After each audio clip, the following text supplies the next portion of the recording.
29 სექტემბერია ორშაბათი თქვენ თავისუფალ სივრცეს უყურებთ მე ვახო ხუზმიაშვილი ვარ საღამომშვიდობისა ვინ რისთვის ემზადება და ვის რა შანსი აქვს 5 დღეში 4 ოქტომბერს ქვეყანაში თვითმმართველობის არჩევნებია გამოცხადებული ოპოზიციის ერთი ნაწილი დამხობისთვის ემზადება უკრაინამ შესთავაზა სერიოზული სიურპრიზი რუსებს აბლაბუდას სახით და მგონია რომ ჩვენც უნდა რაღაც მსგავსი სიურპრიზი შევთავაზოთ განსხვავებული რომელსაც არ ელოდებიან და აქამდე არასდროს გვიქნია ამ დედანაც მოძრაობას და მის ფილიალებს შანსი აქვთ ნულოვანი და ამიტომ ძალადობრივი აქციებისთვის ემზადებიან რა მოხდება 4 ოქტომბერს დღეს თავისუფალ სივრცეში გახარიას გუნდიდან გიორგი შარაშიძე ხალხის ძალიდან ზურა ქადაგიძე საზოგადოებრივი პოზიციით მხატვარი ნიკუშა შენგელაია ხვდებით საღამოს 9-ზე თავისუფალ სივრცეში მაშასე გიორგი შარაშიძე გახარია საქართველოსთვის პოლიტიკური საბჭოს წევრი გახსნის დღევანდელ ჩვენს ეთერს საღამომშვიდობისა მადლობა ბატონო გიორგი რომ მოხვედით დაახლოებით 1 საათის წინ გორბის კვლევები გავრცელდა აი ამ კვლევების მიხედვით 16.9% აქვს თბილისის მერობის კანდიდატს ბატონ ირაკლის 66 კალაძეს 16% იაგო ხვიჩეს როგორ შეაფასებთ ამ კვლევას ხომ საღამომშვიდობის ახლა მე მაყურებელს არ ვიცი არ მინახავს ეს კვლევები და მე გორბის კვლევას არასდროს სერიოზულად არ უყურებ და არც ვაფასებ შესაბამისად, იმიტომ რომ ჩვენ ძალიან კარგად ვიცით, სად იწერება ეს კვლევები, ვის მიზანს ემსახურება. მე დარწმუნებული ვარ, რომ ირაკლი კუპრაძეს აქვს რეალური შანსი გადავიდეს მეორე ტურში. ხა სხვა დანარჩენს ვერ გეტყვით, არ მინახავს ნამდვილად თქვენ თვითონ თქვით, რომ 1 საათის წინ გავრცელდა, არ ქონდა საშუალება, მაგრამ ამავე დროს კიდევ ერთხელ ვიმეორებ, რომ გორბის კვლევებს მე სერიოზულად არ უყურებ, იმიტომ რომ ძალიან კარგად ვიცით ჩვენ სად იწერება ეს კვლევები და ვის ინტერესებში შედის თითოეული ის მონაცემი, რასაც გორბი ზოგადად აქვეყნებს. თქვენ ყოველდღიურად ხვდებით მოქალაქეებს ხო თბილისში გადადიხართ სხვადასხვა უბნებში. როგორ მიდის თქვენი საარჩევნო კამპანია ზოგადად? ნუ თქვენ იცით პირველ რიგში ის რომ ჩვენ დალეულოს გვაქვს თანამშრომლობის მემორანდუმი. ეხლა ვისაც ხვდებით ჩვენ და ძალიან ბევრი ადამიანს ხვდებით ყოველდღიურად, ნუ ფაქტობრივად მათი უმრავლესობა საქმის გულშია, რა თქმა უნდა, მათ ეს იციან, ისინი ამას მიესალმებიან, რადგან ჩვენი მოქალაქეები კარგად ხვდებიან, რომ ეს არის კარგი მაგალითი აი ერთობის გამოხატვის, ხო? მიუხედავად იმისა, რომ ჩვენ განსხვავებული პოლიტიკური პარტიები ვართ, სხვადასხვა იდენტობის კონკურენტი პოლიტიკური პარტიები, დღესაც კონკურენტ პოლიტიკურ პარტიებად რჩებით, მაგრამ როდესაც ეს საქმეს დაჭირდა, ჩვენ შევძელით და ვაჩვენეთ ერთიანობა, როდესაც გამოვრიცხეთ კონკურენცია მერობის კანდიდატებში და მაჟორიტარი დეპუტატობის კანდიდატებში. ხო, მეც პირადად გარდა იმისა, რომ ვარ ასე ვთქვათ თბილისის საკრებულოს თავმჯდომარეობის კანდიდატი, ამ დროს ირაკლი კუპრაძე არის თბილისის მერობის კანდიდატი. მე ასევე, როდესაც ვარ დიღმის მასივის მაჟორიტარი დეპუტატობის კანდიდატი, არ მყავს კონკურენტი ლელოსგან. ისევე როგორც სხვა რაიონებში, სხვა ოლქებში, მაგალითად დიდუბეში პირიქით არის სიტუაცია, სადაც ლელოს ყავს კანდიდატი და შესაბამისად მისი კონკურენტი არავინ არ არის ჩვენი გუნდიდან. ამიტომ ეს საკმაოდ ასე ვთქვათ ეფექტური თანამშრომლობაა, რომელიც წარმატებით მიმდინარეობს, ჩემი აზრით და დარწმუნებული ვარ, რომ ამას თავისი შედეგები ექნება და რაც მთავარია, მოაი თქვენ იკითხეთ.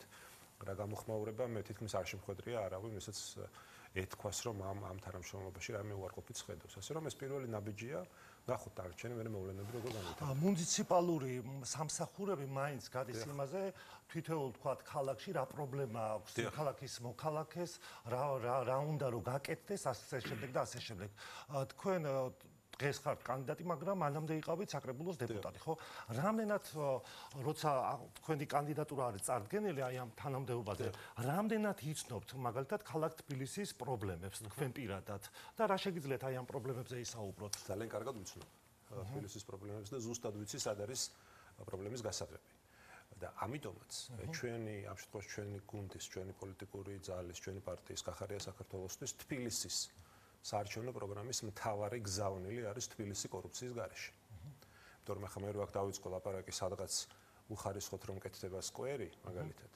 ან სადღაც აი რამდენი სკვერია ქალაქ თბილისში, ბატონო გიორგი? ხეთ დავასრულებ. სადღაც დავუშვათ ნაგვის ურნაში თბილისის მერია, რაც რა თქმა უნდა სერიოზულ კორუფციულ ეჭვებს აჩენს 50000 ლარს სიხდის და ამ დროს თბილისში არის გარკვეული რაიონები, მაგალითად სამგორის რაიონში და არ მხოლოდ სამგორის რაიონში, სადაც მოსახლეობას ელემენტარული ყოფითი პირობები არ აქვთ მოგვარებული და გადაჭრილი ელემენტარულ გულისხმობს ასმელი წყალი, კანალიზაცია, გზა და ასე შემდეგ. რა თქმა უნდა, ეს ნიშნავს იმას, რომ თბილისი არათანაბრად ვითარდება. ეს არის უსამართლობა, არ შეიძლება დავუშვათ ქალაქის ცენტრში იხარჯებოდეს მილიონები და გარეუბნები იყოს ჯერ კიდევ არ იყოს სათანადო ყურადღების ქვეშ, მაგრამ თავარი აქ რაც არის, მე ყოველთვის ამაზე ვსაუბრობ, ხო?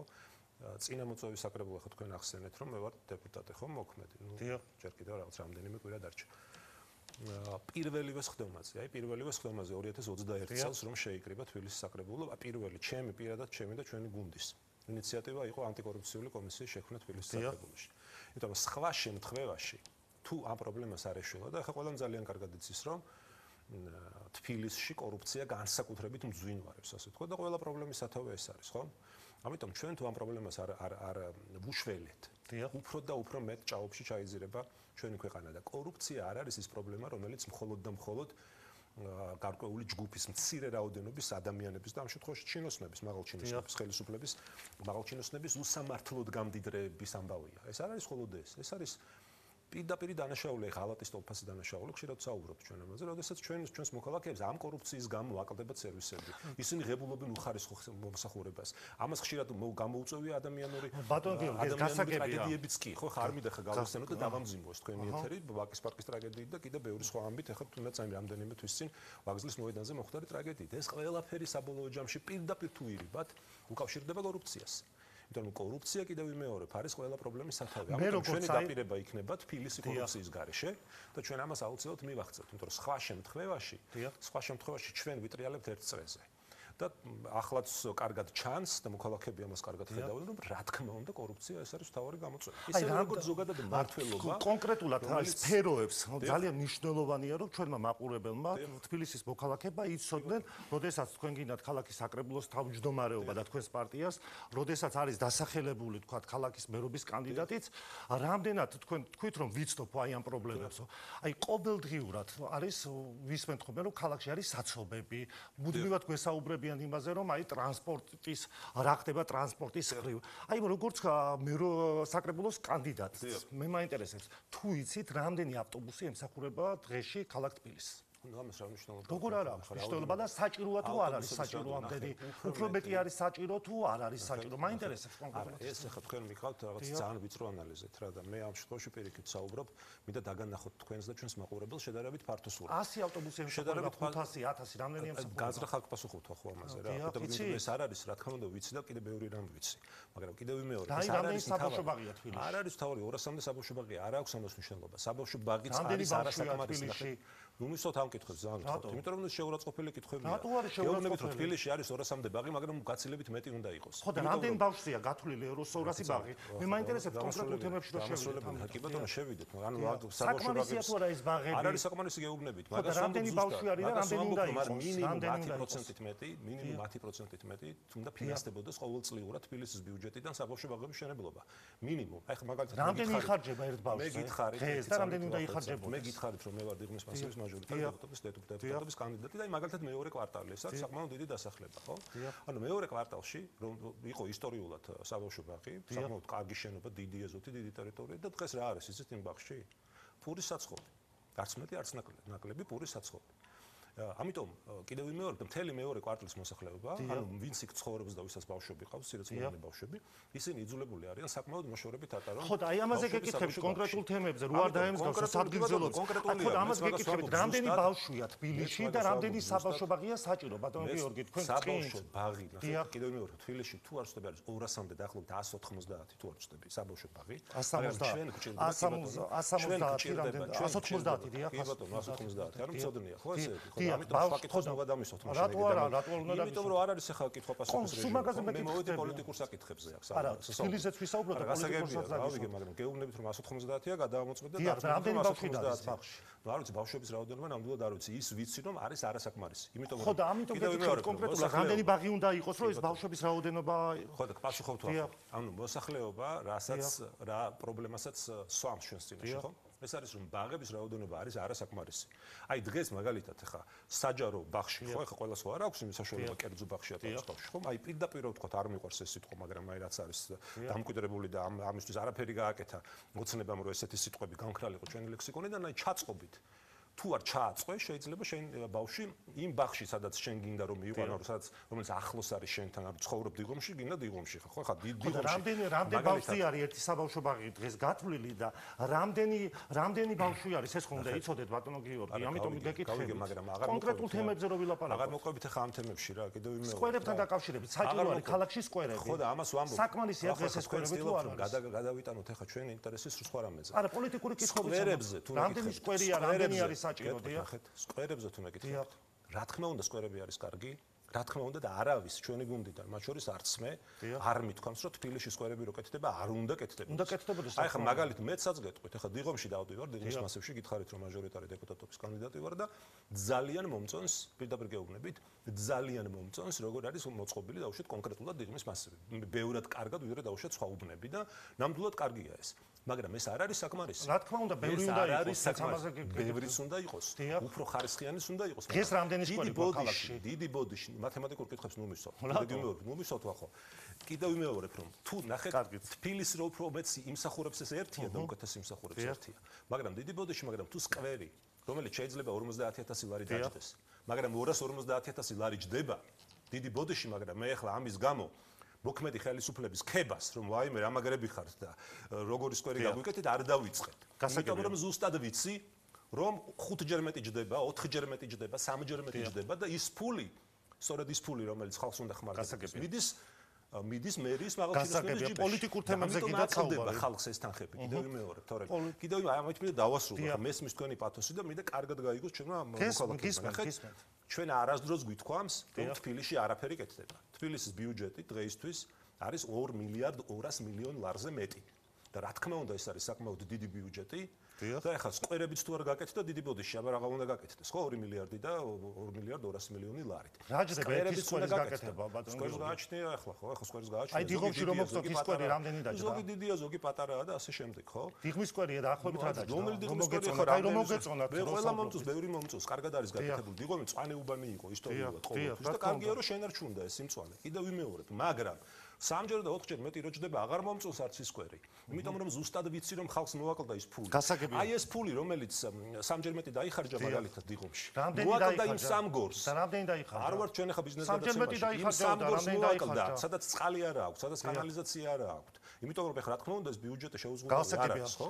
გასაგებია. ბატონო გიორგი, რომ ჩვენი დაპირება მთავარი არის თბილისი კორუფციის გარეშე და ნებისმიერი მოქალაქე რომელსაც გააჩერებთ თქვენ თბილისში დაგიდასტურებთ რომ დიახ თბილისს ხავს კორუმპირებული მერი, მის მიმართ არის უამრავი კითხვა კორუფციასთან დაკავშირებით და რომ თბილისის მერია არის კორუფციაში ჩაფლული ბიუროკრატიული ორგანიზაცია. გასაგებია. ბატონო გიორგი, თქვენ თუ არ ვცდები პალიტრაზე იყავით და იქ დაგისვეს ეს შეკითხვა და თქვენი თქვით რომ ეს თემა არ იცოდით მაშინ.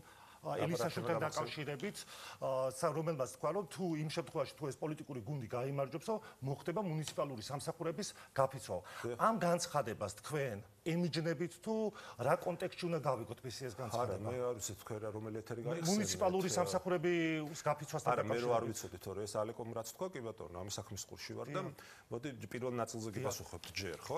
ანუ თქვენ როდესაც მისვამთ ამ კითხვას, აქ ჩვენ მაყურებელს კარგად უნდა ესმოდეს, რომ ჩვენ და ლელო ერთი პარტია კი არ გავხდით.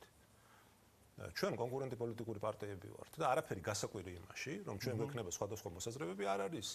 ეხლა მორჩილი და ყველაფერზე ხელის ამწევი ოცნებად საკმარისია, ხო? ანუ მონურად მორჩილი უმრავლესობა თქვენ პარლამენტში გინახავთ მოგისმენიათ განსხვავებული აზრი თუ საკრებულოში მოგისმენიათ. არც ლელოდან არ გაიგებდა ელისაშვილს ამ განცხადებაზე არ არის ამიტომ. ამიტომ ეს ნაწილი რომ დავასრულო, მე გიმეორებთ რომ რა თქმა უნდა არ უნდა გვიკვირდეს არც ლელუს და დაწუნებული არ უკვირს რომ ჩვენ გვექნება განსხვავებული აზრი. გადავდივარ შემდეგზე და რა თქმა უნდა ჩვენ გვაქვს განსხვავებული აზრი. რა თქმა უნდა მე ბრიფინგიც მქონდა, იქაც დავაფიქსირე, ეთერშიც დავაფიქსირე, არ ვიცი თქვენ რომელ ეთერს იხსენებთ. ახალი გაკეთებული ხონა განცხადება. სადაც ვთქვი რომ რა თქმა უნდა ჩვენ ამას არ ვეთანხმებით. იმიტომ რომ ჩვენი მიზანი არის თბილისის აშენება და არა თბილისის გაჩერება. ახლა რა თქმა უნდა ჩვენ თბილისის არჩევნებში იმიტომ არ მონაწილეობთ რომ ახლა მეორე დღეს მუნიციპალური სერვისები გავაჩეროთ, ხო? რა თქმა უნდა ეს არ არის ჩვენთვის მისაღები. აზრი უბრალოდ მე გამოვთქვი ერთგან ალბათ ამას ვარაუდობთ თქვენ. მოსაზრება რომ დიდი ალბათობით რადგან არ მქონდა ბოლომდე კარგად მოსწონილი ალეკოსთვის რომ დიდი ალბათობით აქ იყო მოსაზრება იმაზე რომ მას შემდეგ რაც პოლიტიკური წნეხისგან გათავისუფლდება ზოგადად სახელმწიფო სისტემა და ამ შემთხვევაში თბილისის მერია ადამიანებს თქვენ იცით კარგად რომ გაფიცვის უფლება ეს არის კონსტიტუციით უზრუნველყოფილი უფლება და დღეს აი ამ წნეხის პოლიტიკური პარტიული წნეხის პირობებში ადამიანი დამოუკიდებლად ვერ ღებულობენ გადაწყვეტილებას მაგრამ ამასაც კანონმდებლობა არეგულირებს რა თქმა უნდა არეგულირებს დიდი ალბათობით მეთქი ანუ ალეკომ ირაკლიმ და ასე შემდეგ ეს იგულისხმეს თქო მე ეს იყო ჩემი გასაგებია მაგრამ თუ ისინი იტყვიან კიდევ ერთხელ იტყვიან რომ ის ისინიც მართლაც ამ აზრზე არიან რომ უნდა გაიფიცოს მერიის სამსახურები და დაუშვათ ტრანსპორტის უნდა გაჩერდეს და ასე შემდეგ რა თქმა უნდა ჩვენ კიდევ ერთხელ ვიტყვით რომ დიდი ბოდიში მაგრამ ჩვენ ამას არ ვეთანხმებით ხო ეხლა აქ იმიტომ ვართ ჩვენ ასე ვთქვათ ძალთა ბალანსის მომხრევა ხო ნახეთ ახლა ეს ხო შემთხვევით არ მოვიდა ციდან ხო არ ჩამოფრინდა ირაკლი კუპრაძე თბილისის მერი გიორგი შარაში და თბილისის საკრებულოს თავმჯდომარე საკრებულო ჩვენ და ზოგადად მერიამ ერთმანეთს უნდა აბალანსებდეს ბატონო გიორგი რატომ ვერ მოხერხდა რატომ ვერ მოხდა საკრებულო ასეთ დროს 64 გადაწყვეტილება იქნება მერის 64 ოლქი არის ქვეყანაში აქედან 24-ში ვერ უზრუნველყავით რომ დაგეკომპლექტებინათ ეს 24 ოლქი რამ გამოიწვია ეს ჯერ პირველ რიგში მინდა გითხრათ რომ 64-ვე მუნიციპალიტეტში ჩვენ გვაქვს წარდგენილი პარტიული სიები 64 კანდიდატებს კი ბატონო რაც შეეხება თქვენ მეკითხებით მერობის მერობისგან თქვენ იცით და ჩვენ არაერთხელ გვისაუბრეთ თითქმის ყოველდღე ჩვენი პარტიის ოფიციალური ბრიფინგი დღესაც ბატონო ზაზა თავაძემ ჩაატარა ბრიფინგი სადაც ჩვენ ვსაუბრობთ იმ დიდ ზეწოლებზე და დაშინებაზე რაც მიმდინარეობს ჩვენი კანდიდატების მიმართ განსაკუთრებით ეს ხდება რეგიონებში რა თქმა ძირითადი მიზეზი რის გამოც ჩვენ უბრალოდ დავიცავით ეს ადამიანები და არ დავაყენეთ სერიოზული საფრთხის წინაშე იყო ეს რომ ამ ზეწოლის ქვეშ არ გვინდოდა მოქცეულიყვნენ ჩვენი კანდიდატები და ეს არის და ეს მაგრამ იგივე მუნიციპალიტეტებში ჯერ ეგრეთი ეს არ არის უმრავლესობა და იცით 64-დან 24-ზე ვსაუბრობთ იგივე მუნიციპალიტეტებში ჩვენ რა თქმა უნდა პარტიული სიები წარდგენილი გვაქვს და ჩვენი ამორჩეული რა თქმა უნდა ჩვენს პარტიებს მხარს დაუჭერს პარტიულ სიებზე არაა ზეწოლა მარტო კანდიდატებზე იყო ზეწოლა კანდიდატებზე უფრო მეტი ზეწოლა და პარტიულ სიებზე არის შედარებით ნაკლები გასაგებია ასევე მინდა გკითხოთ ბატონ გახარიასთან დაკავშირებით რამდენიმე თვეა წასული არის ქვეყნიდან.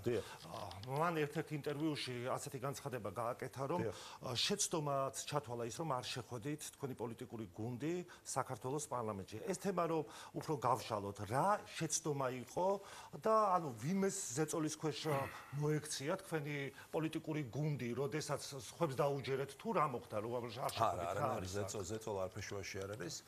პირველ რიგში უნდა გავმიჯნოთ, რომ შეცდომის აღიარება ეს არის ერთი რამ, იმიტომ რომ ამას მე მოყვა არასწორი ინტერპრეტაცია, იმიტომ რომ ჟურნალისტების დიდმა ნაწილმა ეს გაიგო ისე რომ რადგან შეცდომას აღიარებს, ამიტომ ეს ნიშნავს იმას, რომ ცulis გადაწყვეტილებას და აპირებს პარლამენტში შესვლას და აქვე მინდა გითხრათ, რომ ეს გადაწყვეტილება ისევ ძალაშია პოლიტიკური ბოიკოტის.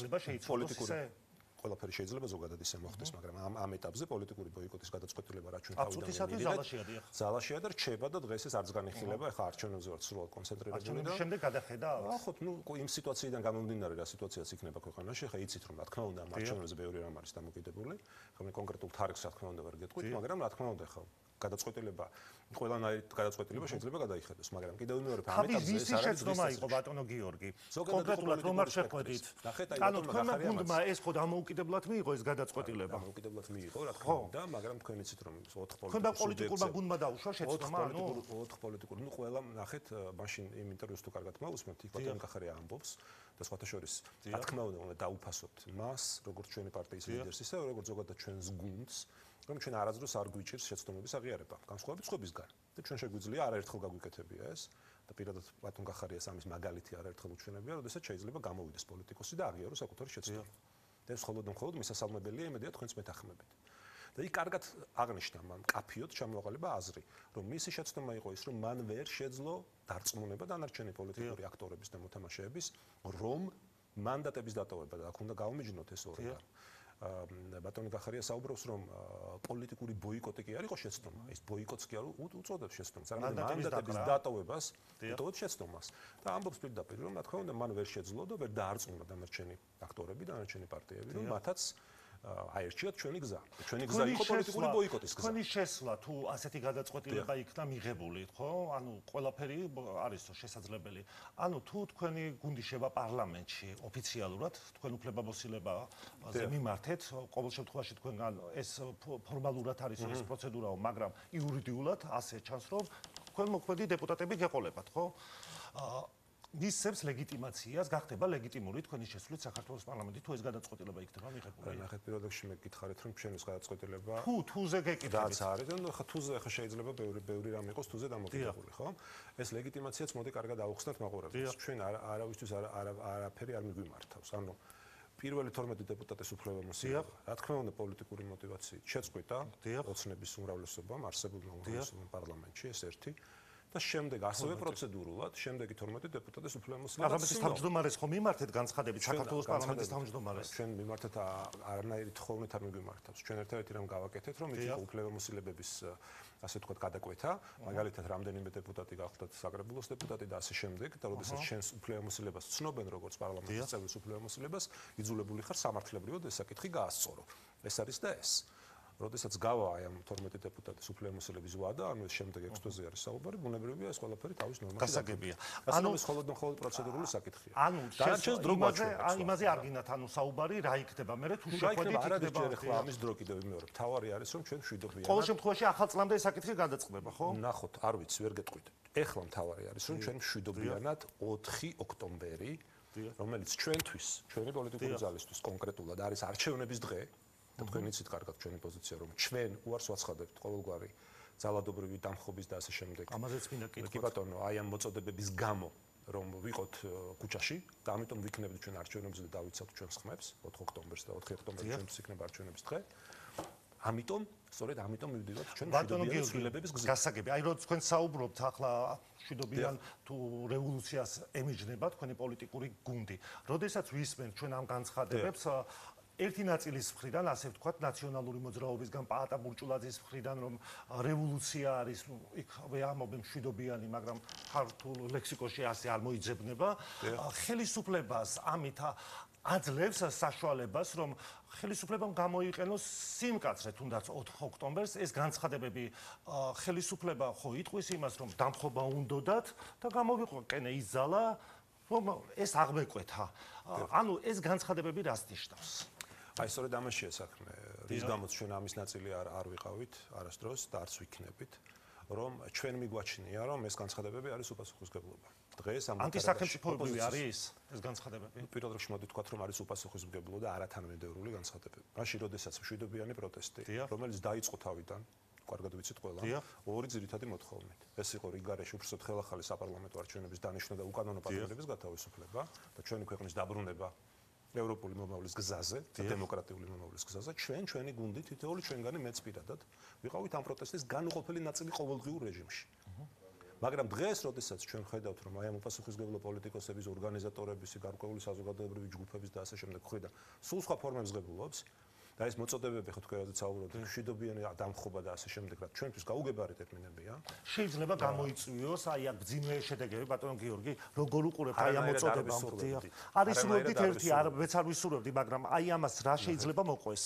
შეიძლება და თეორიულად რომ ამის თუნდაც მცირედი შანსი არის, სწორედ ამიტომ ვამბობთ ჩვენ. რომ ვემიჯნებით ამ პროცესს, იმიტომ რომ დღეს რა თქმა უნდა, ასე ვთქვათ, სამოქალაქო დაპირისპირება. ხელისუფლება მაგ რა უნდა გააკეთოს, როცა ასეთი მოწოდებებია, ბატონ გიორგი. არეულობა, რადიკალიზაცია ეს არ შედის ჩვენი ქვეყნის კეთილის სურვილების ინტერესებში. თუ ვინმეს ინტერესია შედის, ეს პირველ რიგში არის ჩვენი ქვეყნის ინტერესი. ხელისუფლებამ რა უნდა გააკეთოს ასეთი განცხადებების დროს? და ეს არის რუსეთი. და ხელისუფლებამ რა უნდა გააკეთოს და საქმე აქამდე უნდა მიიყვანოს. ანუ ხელისუფლების პასუხისმგებლობაა, რომ ეს ასე არ მოხდეს. თავად არ უნდა გააკეთოს ყველაფერი იმისთვის, რომ სიტუაცია მაქსიმალურად დაძაბოს. ხო და აი თქვენ რა გეკნებოდა? თქვენ ახლა გონიათ და იმის თქმა გინდათ, რომ ოცნება ცდილობს, რომ გაანეიტრალოს სიტუაცია. მე არა, მე თქვენ გეკითხებოდა. არა, ხო და ჩემი პოზიცია მაინტერესებს. ოცნება პირიქით. ანუ პასუხისმგებელია თქვენ მეკითხებით ხელისუფლების პასუხისმგებლობა. რა უნდა გააკეთოს ხელისუფლებამ? ხელისუფლებამ უნდა გააკეთოს და განმუხტოს სიტუაცია, კი არ უნდა დაძაბოს. კეთილი ინებოს და განმუხტოს. ცეცხლს ნავთი კი არ უნდა დაასხას. აი დავამხობთ, როცა ამბობენ ამ დროს და აი რა უნდა გააკეთოს? ერთი მხრიდან არის ეს, რომ დამხობაზე საკითხია. ხო, ეხლა უშუალოდ დამხობის მოწოდებაზე რა უნდა გააკეთოს, მაგაზე ვერ ვისაუბრეთ, მაგრამ ბევრი რამ უნდა გააკეთოს იმისთვის, რომ ესეთი რადიკალიზაცია არ მოხდეს. მე ვამბობ სხვა რამეს ვახო. მე ვამბობ, რომ დღეს თავად ოცნება არის დაინტერესებული სიტუაციის რადიკალიზაციით, იმიტომ რომ მისთვის ეს ნაცადი მეთოდია, ხო? თითქმის ყველა ბოლო წლების არჩევნებს ამით იგებს. ანუ ქმნის მტრის ხატს ამ შემთხვევაში ნაციონალური მოძრაობის სახით. ეხლა აბა დღევანდელი ასე ვთქვათ ნიუსები ნახეთ თქვენ მედიაში გასული, სხვაგან გასული ხარ, რა ადამიანების გვარებით ივტივდება. საიდან მოდის ეს? ეხლა ამაზე ჩვენ ახლა ვერ დავიწყოთ. ნუ რა ვიცი ხო კი ბატონო, ეხლა ხალხი ჩვენი მოსახლეობის უმრავლესობა შეთანხმება შეთანხმებულია, რომ მათ არ უნდათ ამ რეჟიმის ასე ვთქვათ დაბრუნება, ხო და აი ამ საფრთხობელას გაჩენით კიდევ ვიმეორებ, რა თქმა უნდა სარგებლობს ოცნებად, ახლა პოლიტიკოსი რო ხარ და ოპოზიციონერი რო ხარ, ცოტა მეტი ცივი გონებით და პასუხისმგებლობით უნდა იმოქმედო, რომ ოცნებას არ მისცეს საშუალება რომ შენი უპასუხისმგებლო მოქმედებებით გაიმყარო საკუთარი პოზიციები. აი აქ თუ ასეთი მძიმე სურათზე საუბრობთ, ეხლა თქვენ რომ ესეთი მდგომარეობაა ქვეყანაში. ამ დროს თქვენი ლიდერი რატომ არის უცხოეთში და იქიდან რატომ აკეთებს კომენტარებს, რატომ არ არის აქ თუ ასე მიატოვა საკუთარი ამომრჩეველი თუ რა ხდება? რას ნიშნავს მიატოვა? აბა რატო არ არის აქ? იმიტომ არ არის, რომ მაქსიმალურად ეფექტური იყოს ამ ბრძოლაში. როგორ არის ეფექტური? ეფექტურია ძალიან. იმიტომ ყოველდღიურად რა თქმა უნდა ონლაინ. დღეს მთელი მსოფლიო ონლაინ მუშაობს. რატომ არ არის აქ? იმიტომ აბა რა გინდათ რომ იმას რა ქვია 15 წლიანი მუხლი თავი დააჭერინოს სულუკიანის რაღაც გაუგებარი კომისიის დასკვნაზე. მათ შორის შეიძლება დაჭერას ესე პირდაპირ არ არიდება, იმიტომ რომ ამის თვალთ ამ ხელგან ბედაობაც არ ექნება ახლა დღევანდელ ოცნებას, მაგრამ რაღაცა დაუშვათ მისი მოქმედების შეზღუდვის, მისი მოქმედების არეალის შეზღუდვა, რა თქმა უნდა, ეს ძალიან რეალურია. ხომ დაემსგავსა ეს ამბავი, იმას სააკაშვილი რო იყო, ხო გახსოვთ უცხოეთში და იქიდან რო გაკეთებდა განცხადებას, გახარია ხო დაემსგავსა. ნახე, არ მგონია, ახლა სააკაშვილთან შედარება მithunot ეს გახარია ეს. იქიდან აკეთებდა ის განცხადებას. იქიდან რა მნიშვნელობა აქვს, ნახეთ. აქ თავარი არის ის, რომ გიორგი გახარია დღეს არის ეფექტური ლიდერი, რომელიც ინარჩუნებს სრულ კონტროლს თავის პარტიის ამ შემთხვევაში ჩვენი პოლიტიკური ძალის მართვაზე, მათ შორის წინასაარჩევნო კამპანიის მართვაზე და მან არ მისცა ძალიან ჭკვიანურად, პრაგმატულად და სწორი გათვლებით არ მისცა საშუალება ოცნება საკუთარ, ასე ვთქვათ, ნებაზე და საკუთარ ჭკუაზე ეტარებინათ ის გნებავთ ის და გნებავთ სხვა. და ამიტომ მე პირადადაც ამას ხარს უჭერ და მიმაჩნია რომ ეს იყო სწორი გადაწყვეტილება. თუ სამართალდამცველი სტრუქტურები დაინტერესდებიან თუნდაც ჩორჩანას საქმესთან დაკავშირებით და ბატონ გახარიას გამოიძახებენ სასამართლოში, ის არ ჩამოვა? ხო, ჯერ ჩორჩანას საქმე, მოდი ეს კიდევ ერთხელ კარგად გავმართოთ, ამას ვერც იზამენ და არც იზამენ, იმიტომ რომ ძალიან კარგად ნახეს რომ წააგეს ეს საქმე თავიდან ბოლომდე. ხა, ოდესაც ადამიანს შენ ედავები, ძალიან ბევრ თუს ხმარობთ, ახო მესმის თქვენი ჟურნალისტური ცნობის მოყარეობა, მაგრამ ამდენი თუ ცოტა მე მგონი მეტია. ნახეთ, ოდესაც შენი ქვეყნის მიწების დაცვის, მშვიდობიანად დაცვის გამო ადამიანს ეს უნდა აუხსნას პროკურატურას. ხო, აუხსნის, როცა საჭირო იქნება, ყველას ყველაფერს აუხსნის. ხო და ამ შემთხვევაში აუხსნის ჩამოვა. ეს ნახეთ, დღეს ის ინარჩუნებს კიდევ ვიმეორებ, ის ინარჩუნებს ეფექტური მართვის ინსტრუმენტს და რა თქმა უნდა ძალიან კარგსაც აკეთებს, რომ ამას აკეთებს. ხა სხვა შემთხვევაში ახლა ჩვენ არ ვიცით ხა არიან პოლიტიკური ლიდერები, ვინც მიიღეს გადაწყვეტილება და არიან ციხეში, ასე ვთქვათ. ძალიან ცუდია, რა თქმა უნდა თითოეული მათგანის დაპატიმრება იყო პოლიტიკურად მოტივირებული, მაგრამ რა თქმა უნდა მათ ქონდათ საშუალება რომ არიდებოდნენ ამ სასჯელს, ხომ? ეხლა მე მაგალითად მე რო ყოფილიყავი პოლიტიკური ლიდერი. გახარია მარიდა თავი ამას. ახეთ მე რო ყოფილიყავი პოლიტიკური ლიდერი, რომელიც ხალხს მოუწოდებ მაგალითად 4 ოქტომბერს ქუჩაში გამოსვლისკენ, გადატრიალებისკენ და ასე შემდეგ, მე ყველაფერს გავაკეთებდი, აბსოლუტურად ყველაფერს გავაკეთებდი იმისთვის, რომ ამერიდებინა ეს სასჯელი. იმიტომ რომ მე ჩემთვის თავარი იქნებოდა ხალხთან ერთად დგომა, ხო? ხო და ამ პოლიტიკოსების როგორც ჩანს გადაწყვეტილება იყო, რომ ეს მათთვის ეს პოლიტიკური პროტესტის გარკვეული ფორმაა და პატივისცემ მე ამას პირადად.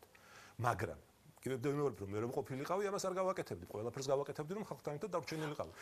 მით უფრო მაშინ, როდესაც კანონი გარკვეულწილად ამის საშუალებას გაძლევს. ნუ გულისხმობ მაგალითად გირაოს გადახდეს და ასე შემდეგ. ამასობაში ვიდრე ბატონი გახარია წასულია პოლიტიკური პარტიიდან დატოვეს რამდენიმე ადამიანმა თქვენი პარტია. არა, ხო დაუზუსტებელი ინფორმაციებია. ანუ ჩვენი პარტია არავის არ დაუტოვებია. თქვენ საუბრობთ ორ ადამიანზე.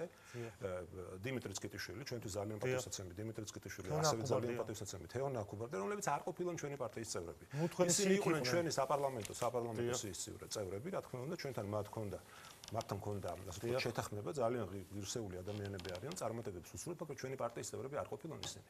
ამიტომ ეს არ არის რაღაცა განსაკუთრებული სკანდალური მოვლენა, იმიტომ რომ მათ ახლა თავის გზა აქვს, თავის არჩევანი აქვს და ნამდვილად ორივეს მინდა არჩევნების შემდეგ ანუ ლელოსთან თავდება ეს თანამშრომლობა? ნუ ვერ დამთავრდება, იმიტომ რომ ჩვენ პირველ რიგში ვართ იმ შედეგების მოლოდინში, რომ ჩვენ რეალურად ეს თანამშრომლობა რაც არჩევნებამდე აქვს, არჩევნების შემდეგაც გაგრძელდეს. კიდევ ვიმეორებ, ახლა როდესაც ყავს თბილისის მერი და ყავს საკრებულოს თავმჯდომარე, ბუნებრივია ეს თანამშრომლობა უნდა გაგრძელდეს, ამას ეფუძნება ჩვენი შეთანხმება, მაგრამ სხვა რაში გადაიზრდება, ან გადაიზრდება საერთოდ თუ არა, ამაზე საუბარი ჯერჯერობით ადრეა. თავარი არის ჩვენთვის 4 ოქტომბერი, მაქსიმალურად ბევრი ადამიანის მოსვლა 4 ოქტომბრის არჩევნებზე, იმისათვის რომ შვიდობიანად დავიწყოთ ოცნების მოძალადე რეჟიმის დასუსტების და დამარცხების დასაწყისი უნდა იყოს 4 ოქტომბერი. მადლობა რომ მოხვდით. გიორგი შარაშიძეს უსმენთ, პარტია გახარია საქართველოსდან და შემოგვიერთდა ზურა ქადაგიძე ხალხის ძალიდან. საღამოშიდობისა ზურა, მადლობა რომ მოხვდით. მადლობა თქვენთან სულ დავიწყო საუბარი, დაახლოებით 1 საათის წინ გორბის კვლევა გავრცელდა 66% თბილისში კახიკალაძეს, 16.5 ლელოდან კუპრაძეს და 16 იაგო ხვიჩიას. თქვენი შეფასება როგორი არის აქ? ხო, პირველ რიგში მივესალმები თქვენს მაყურებელს, მსმენელს, მადლობა მოწვევისთვის, ხო. რაც შეეხება კვლევებს და ზოგადად ორგანიზაცია GORBS, ჩვენ ხედავთ, რომ წლებია უკვე ეს ორგანიზაცია ოპერირებს ქართულ ეგრეთ წოდებულ ბაზარზე, სადაც ის არაერთ კვლევას ატარებს და ჩვენ ვნახეთ, რომ წინა საარჩევნო კვლევები ცდომილება მათი არის მაქსიმუმ 2-3%. ეს რომელიც არის, თქვათ, ობიექტურად გონივრული ჩარჩო. აქედან გამომდინარე, არანაირი საფუძველი არ მაქვს, რომ არ ვენდო ამ ორგანიზაციის კვლევას. ეს ერთი ტექნიკური თვალსაზრისი და ზოგადად ჩემი წარმოდგენა და სუბიექტური აზრი ამ ორგანიზაციაზე. ხოლო რაც შეეხება რეალობას, ჩვენ ძალიან კარგად ვიცით, თუ რა მდგომარეობაა დღეს საქართველოში, პოლიტიკური სიტუაციას გულისხმობ და რამდენადაც ხა ობიექტურად ვამბობ, რამდენადაც ხა ვთქვათ ეს მოსაწონია ვინმესთვის ან არ არის მოსაწონი, დღეს ქართული ოცნება არის ერთადერთი პასუხისმგებლიანი პოლიტიკური ძალა, რომელიც აბსოლუტურად რაციონალურად წესისამებ, როგორც ცივილიზებულ სამყაროს შეშვენის ატარებს წინასაარჩევნო კამპანიას, აკეთებს ყველაფერს იმისათვის, რომ საკუთარ ამომრჩევლამდე მიიტანოს ზუსტი გზავნილები და შესაბამისად შედეგიც ანალოგიური დგება, როგორც აქამდე ყოფილა.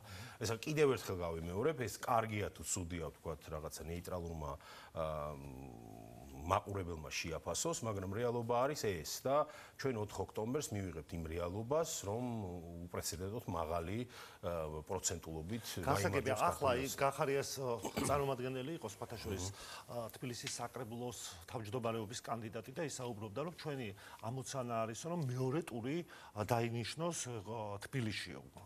რამდენად უშვებს ამის შანსს? ხო, არა, ნუ ეხლა ცოტა სასაცილოა ხა გახარიას და ლელოს რაღაცა ეს კარიკატურული, იმიტომ რომ კარიკატურას დაემსგავსა უკვე ეს ყველაფერი, იქიდან გამომდინარე, რომ ერთი მხარე ამბობს, რომ ბოიკოტირებით მუნიციპალური სერვისების ხელმიუწვდომობით აპირებენ რაღაცა გააგრძელოს ჰიპოთეტურად რომ ამ ადამიანებმა მოიგონ და ნუ დღეს ვნახეთ ადამიანი რომ რაღაცა დავარცხნილი საუბრობს იმაზე რომ თურმე მეტი საქმეა გასაკეთებელი არ იდენად ინტერესთა კონფლიქტიც არის შეიძლება ერთი სიტყვით ვთქვათ ამ ადამიანებში რომ აშკარად ეტყობათ რომ რეალურად აცდენილები არიან ყველანაირ რეალობას ალბათ ეხა მე რომ რაღაცნაირად ეს ისეთი ობიექტური შემფასებელი ვიყო და ვთქვათ რაღაც დაინტერესებული მხარე არ ვიყო ალბათ ურჩევდი რომ თავიდანვე რაღაცა ეს ოქსიმორონი რომ რაღაცნაირად ეს ორი ურთიერთსაწინააღმდეგო პოლიტიკური მოვლენა როგორიც არის გახარია და ლელო ნუ ცოტა სასაცილოც კი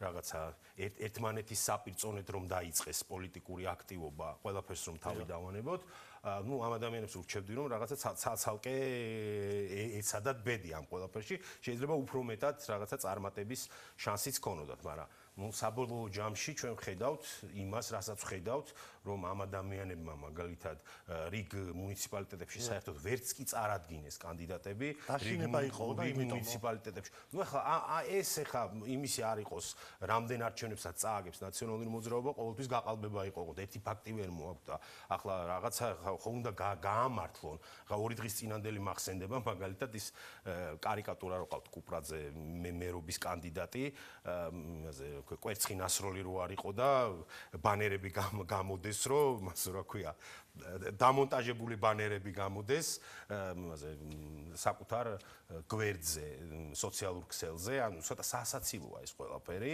თუ სატირალი არა გამომდინარე იქიდან რომ ჩვენ ხედავთ აბსოლუტურად გაკოტრებულ ოპოზიციას ნუ რადიკალურია თუ არ არის რადიკალური ეს არის გაკოტრებული პოლიტიკური ძალა რომელიც აბსოლუტურად ვერაფერს ვერ უპირისპირებს ხელისუფლებას. აქვე კითხოთ რა ან ოპოზიციაზე საუბრობთ.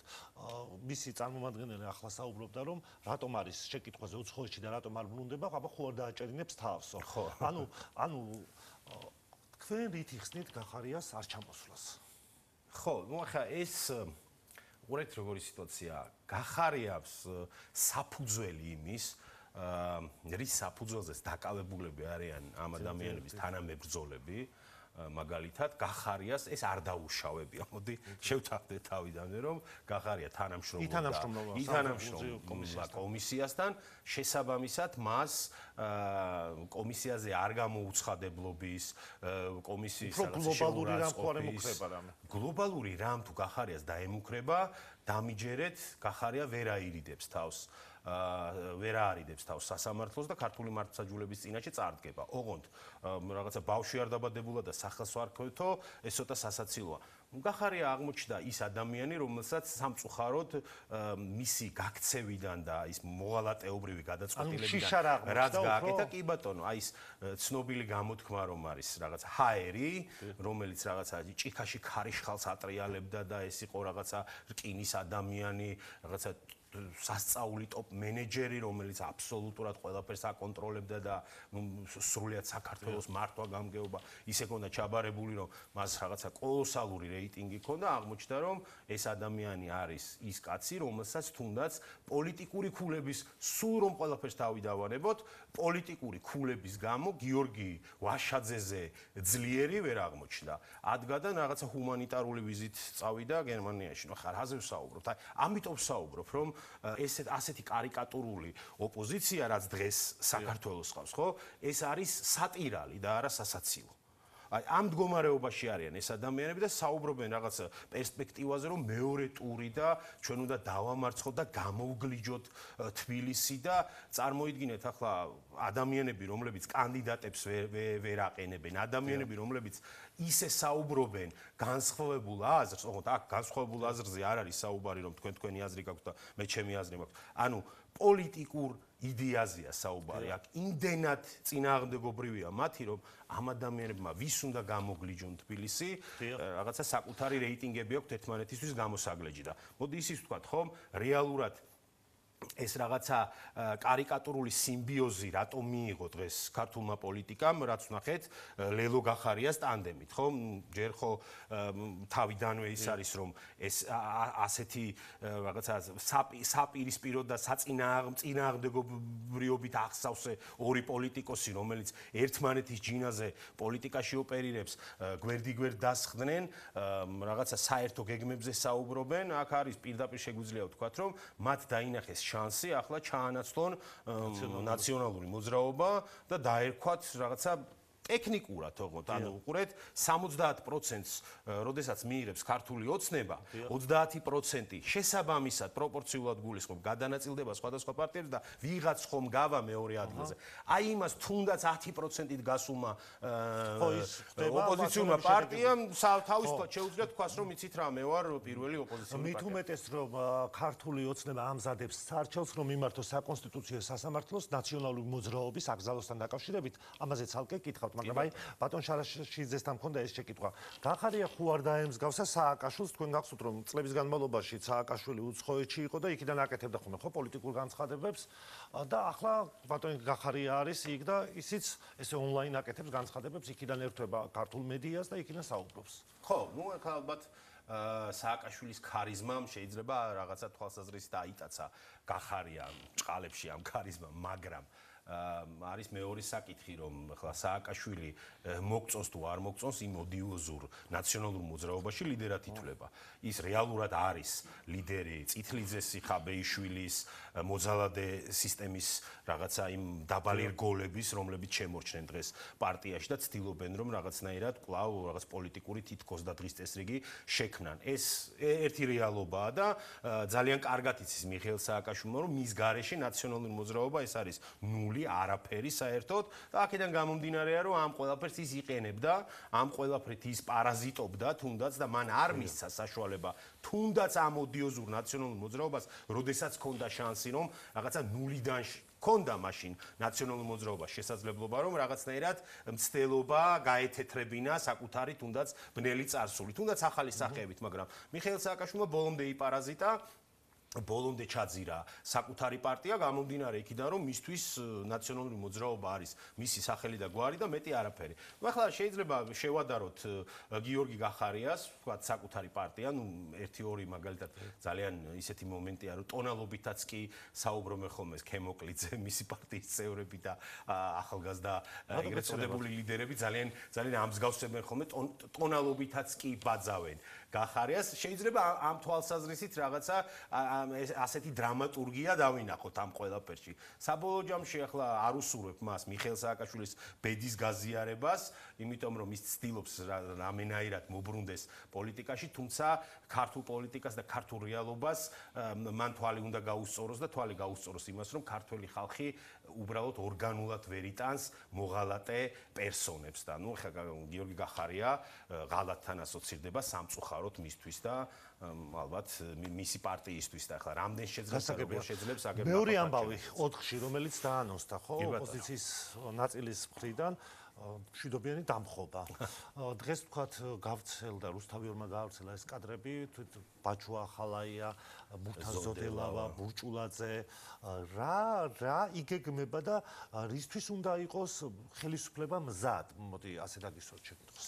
ხო, პირველ რიგში მოდი ამაზე თავიდანვე უნდა შევთანხმდეთ, რომ რევოლუციასაც და ზოგადად რევოლუციურ ვითარებასაც აქვს თავის საზომი, რომელიც შეიძლება სულ რომ დავკონკრეტდეთ, ციფრებამდეც დავიდეთ.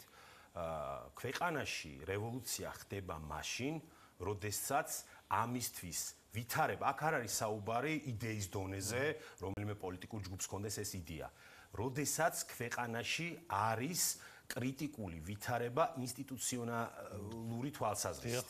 აქ არის საუბარი ინსტიტუტებზე, რომელზეც ხელისუფლება დგას, რომლითაც ინარჩუნებს. ეს არის ჯარი, ეს არის პოლიცია, ეს არის ბიუროკრატია, ეს არის საბანკო სექტორი, ეს არის ახალგაზრდობა და ასე შემდეგ. ეს არის ინსტიტუტები, რომელი ინსტიტუტებზეც დგას ხელისუფლება. ეს არის დაწერილი, გაწერილი და აბსოლუტურად ნებისმიერ ვიკიპედიის დონის საძიებო სისტემაში შეგვიძლია ასეთი ინფორმაციის მოძიება. როდესაც კრიტიკული მდგომარეობა არ უდგას ხელისუფლებას, აი ტექნიკური თვალსაზრისით ვსწნი, ამ შემთხვევაში წარმოუდგენელია რევოლუციის მოწყობა ქვეყანაში. ახლა რაც შეეხება მეორე ფლანგს, გამომდინარე იქიდან, რომ არ არსებობს არანაირი ვითარება, არანაირი შეიძლება ითქვას მზაობა, ინსტიტუციურ მზაობას გულისხმობ მე, რომ რევოლუციურად მოხდეს ხელისუფლების ჩანაცვლება, ამ შემთხვევაში რას აკეთებს მეორე მხარე? მეორე მხარე ამ შემთხვევაში რადიკალები, ეს ადამიანები, რომლებიც აბსოლუტურად გასული არიან სამართლებრივი სივრციდან, ცდილობენ, რომ ყველა ტრაგედია, ყველა უბედურება, ყველა სტიქიური მოვლენა აბსოლუტურად გამოიყენონ საკუთარი პოლიტიკური ქულებისთვის, შექმნან მაქსიმალური დაძაბულობა საზოგადოებაში, რომელსაც ამატებენ იმ კოლოსალური თანხებით ნაყიდ მედია საშუალებებს, სააგენტოებს, ფეიქ საინფორმაციო პლატფორმებს, რომლებიც ცდილობენ, რომ დათესონ მაქსიმალური შიში საზოგადოებაში, რათა მოხდეს გატეხვა საზოგადოებრივი ნების და შესაბამისად მოხდეს დაპირისპირება. ამ დაპირისპირებაში, თქვათ, თევზი, ამ შემთხვევაში ამღრეულ წყალში თევზი დაიჭირონ მათ, მოაჯდნენ სიტუაციას და ამ სიტუაციიდან გამომდინარე დაიწყონ ინსტიტუციური რღვევა. ეს არის ტექნიკური თვალსაზრისით. ეხლა რამდენად შეძლებენ? ეს არის მეორე საკითხი. ეხლა წარმოუდგენელია საქართველოში პაატა ბურჭულაძის ნაირმა ადამიანი, რომელიც არ ვიცი, იყო ვთქვათ გარკვეული საკუთარი ავტორიტეტით არსებობდა პერსონა, რომელმაც აბსოლუტურად როგორც ხელოვანი, რომელმაც აბსოლუტურად გადახაზა საკუთარი ბიოგრაფია და იქცა მაპატიეთ ამ სიტყვაზე ჩვეულებრივ ცუმბუშად, რომელიც აბსოლუტურად ყველაფერს კადრულობს იმისათვის, რომ TV პირველზე, თავარზე და რაღაც ნაციონალურ არხებზე პრაიმ ტაიმში აჩვენონ და ხან გვპირდება ტელეფონით ჩატარებულ არჩევნებს და ხან როდესაც ეკითხებიან, რომ პირობითად როგორ აპირებთ ხელისუფლების აღებას, ის ამბობს, რომ რა სისულელია, რა შუაში აქვს ქართული ოცნება, უბრალოდ ჩვენ შევიკრიბებით და ხალხი იტყვა. ანუ აი ხა რის კომენტირებას ვახდენთ ჩვენ ხო ხდებით რა დონის პრივიტივიზმის ანუ ამ პერსონებს რომლებსაც ჯერათ რომ 4 ოქტომბერს პაატა ბურჭულაძე შეძლებს რევოლუციის მოხდენას და მის გარშემო ერთიანდება გარკვეული რაღაცა სექტა პირდაპირ შეიძლება ითქვას სექტა რომლებიც აბსოლუტურად ფსევდორეალობაში ცხოვრობენ ხო ნუ ხა მათი კომენტირება უკვე სასაცილოა გარდა ამისა შეხედეთ ხომ არ არის მოსალოდნელი რაღაცა გარკვეული სახის დაძაბულობა იმ ხრივ რომ ჩვენ ნახეთ რომ რამდენიმე დღის წინ თქვა საზღვარზე აღმოჩენილი იქნა ასაფეთქებელი ნივთიერება ხო და დანიშნულება იყო ბოლო გაჩერება ანუ ამ ასაფეთქებელი ნივთიერების იყო ავლაბარიო ხო ეს განცხადებები ჩვენ მოვისმენთ რამდენად აი არის დასაშვები რომ რაღაცა გარკვეული სახის დამძიმდეს ვითარებას ვაკუთხით სამწუხაროდ ჩვენ ვართ რეალობაში როდესაც საქართველოს წინააღმდეგ არამხოლოდ ადგილობრივი ფილიალები Deep State-ის და გლობალური ომის პარტიის, არამედ საგარეო ფაქტორები მოქმედებს და ერთ-ერთი გამოკვეთილი და მიზანმიმართული მავნებლური რაღაცა კვაზი ფილიალი მდებარეობს უკრაინაში. სამწუხაროდ ჩვენ ვხედავთ რომ არაერთი სიურპრიზი შემოგთავაზა უკრაინის სპეცსამსახურებმა. ახლა რამდენად ამას ლორდ ქიფანიძე ახერხებს, ადეიშვილი ახერხებს თუ სხვა ნაციონალური მოძრაობის დროინდელი მაღალჩინოსანი, ეს ერთი ტრაგედიაა, თუმცა რეალობა არის მეორე, რომ ეს ადამიანები ხან კონტეინერებით აგზავნიან კონკრეტულ პერსონებს რევოლუციის მოსახდენად და ხან თქვათ გარკვეული რაღაც ნივთიერებები შემოდის საქართველოში ან ფეთქებადი ან საქართველოს გავლით სხვა ქვეყანაში უნდა მოხდეს რაც სამწუხაროდ ჩვენ ვხედავთ რომ უკრაინის სპეცსამსახურებს ეს ადამიანები თუ უკრაინის სპეცსამსახურები დაგეგმილათ ახდენენ საქართველოს წინააღმდეგ ჩვენ ამას ვერ უარყოფთ და აქედან გამომდინარე მე როდესაც დავიწყე საუბარი რევოლუციაზე და ინსტიტუტებზე ერთ-ერთი განსაკუთრებული უსაფრთხოების ქვაკუთხედი უჭირავს საქართველოს უსაფრთხოების სააგენტოს რომელიც მე ვიცი და ჩემი ინფორმაციით გაათმაგებულად მუშაობს მაქსიმალური ოპერატიულობით, მაქსიმალური სიზუსტით, მაქსიმალური ყურადღებით, რომ აი ამ შეიძლება ითქვას ამ სასაცილო კარიკატურული პერსონაჟების ქვეშ, ანუ მე ვსაუბრობ აქ ბურჭულაძეების, ხაბეიშვილების და ასეთების, რომლებსაც ანტურაჟი აქვს შექმნილი, რეალურად ჩვენ დაზღვეულები ვიყოთ რაღაცა მათ უკან ზურგს უკან არ მოხდეს. აქედან გამომდინარე ვსაუბრობ, რომ როდესაც ვსაუბრობთ რევოლუციაზე, რევოლუციური საფრთხე არის მაშინ, როდესაც სახელმწიფო ინსტიტუტები ვერ მუშაობენ და სახელმწიფო ინსტიტუტები საქართველოში მუშაობენ ძალიან კარგად, ძალიან სწორად და ძალიან მაღალ დონეზე და მეორეს ვხედავთ ჩვენ პოლიტიკურ კარიკატურას, რომლებიც ცდილობენ საზოგადოების აბუნტებას სამწუხაროდ. ძალიან ბევრი ყავთ აყოლიებული და გამოვლენ ალბათ. კალაძის განცხადება იყო, რომ აბა ცადონო თუ გახსოვთ და მიიღებენ პასუხს. და აი ეგ მაგით მინდოდა დამემთავრებინა, რომ მშვიდობიანი რევოლუციის მოწოდება სრულდება მშვიდობიანად მიბრძანებით იმ ადგილას, სადაც რევოლუციის მომწოდებლები და ქვეყნის ამრევები იმყოფებიან. შესაბამისად, გაცდება მათი მოქმედება კონკრეტულ წითელ ხაზებს. შესაბამის ზომებს მიიღებენ ეს ადამიანები. აქ ინდულგენცია არავის აქვს, პაატა ბურჭულაძე იქნება, წითლიძე იქნება თუ ხაბეიშვილი იქნება, ნებისმიერი ადამიანი, ნებისმიერი პერსონა, რომელიც ჩაიდენს დანაშაულს, შესაბამისად აგებს გასაგებ მადლობა ზურა რომ მოხვედით და მიიღეთ გადაცემაში მონაწილეობა ზურა გადაგიძეს უსმენდით ხალხის ზალიდან და საზოგადოებრივი პოზიციით მხატვარი ნიკუშა შენგელაია შემოგვერთდება საღამოშვიდობისა ბატონო ნიკუშა პირველ რიგში რამდენიმე დღის წინ თქვენ მიიღეთ თბილისის საპატიო მოქალაქეობა და აქედან მინდა მოგილოცოთ ძალიან დიდი მადლობა ვახო მოლოცისთვის მოგესალმებით ბოლო შედგა ჩვენი შეხვედრა სამწუხაროდ არა უშავს ჯობს გვიან ვიდრე არასდროს ბატონ ნიკუშა რა განცდა მადლობა დიდი და მოგესალმებით თქვენ მაყურებელს უყველას დიახ შაბათს არის თვითმმართველობის არჩევნები მეორე პოზიცია გვესმის ოპოზიციის ერთი ნაწილისგან რომ ეს არჩევნები არ შედგება და არ ჩატარდება და არ არის ეს ლეგიტიმური და გამოცხადებული აქვს მშვიდობიანი დამხობა ხელისუფლების თქვენ როგორ შეაფასებდით რა ვითარებაში ვართ დღეს ბატონ ნიკუშა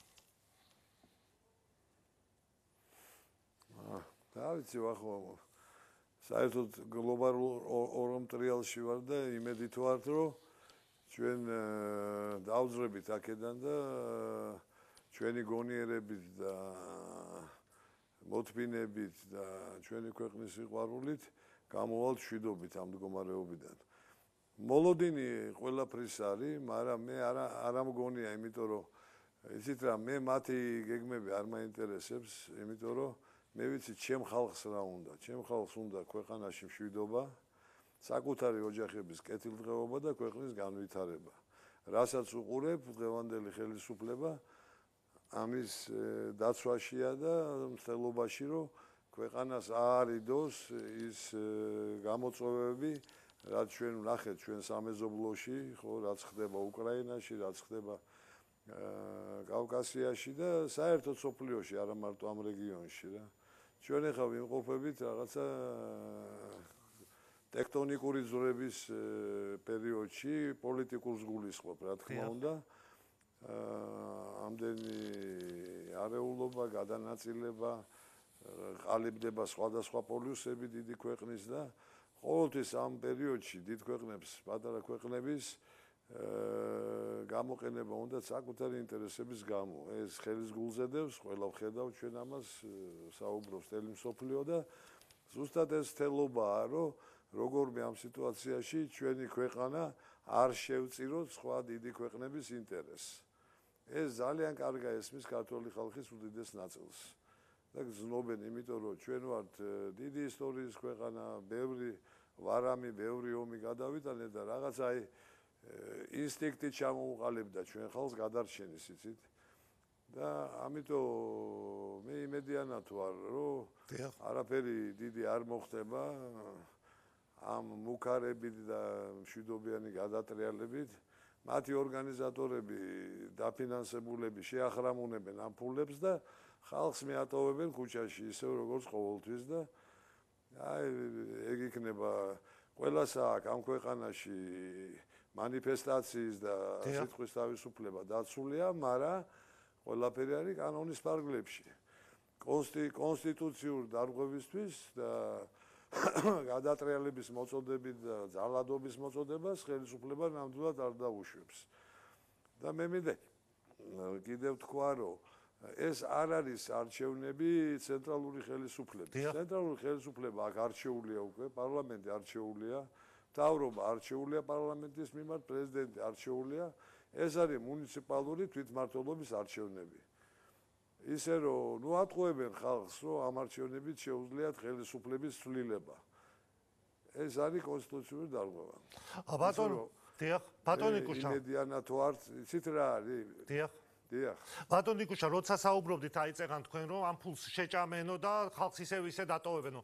ანუ თქვენ ფიქრობთ, რომ ეს ყველაფერი ფულის გამო უკეთდება, ეს მოწოდებები, რუსთაველზე ხალხის მიყვანა, შემდეგ ხელისუფლების გადმობარება, რომელზეც პაატა ბურჭულაძე საუბრობს.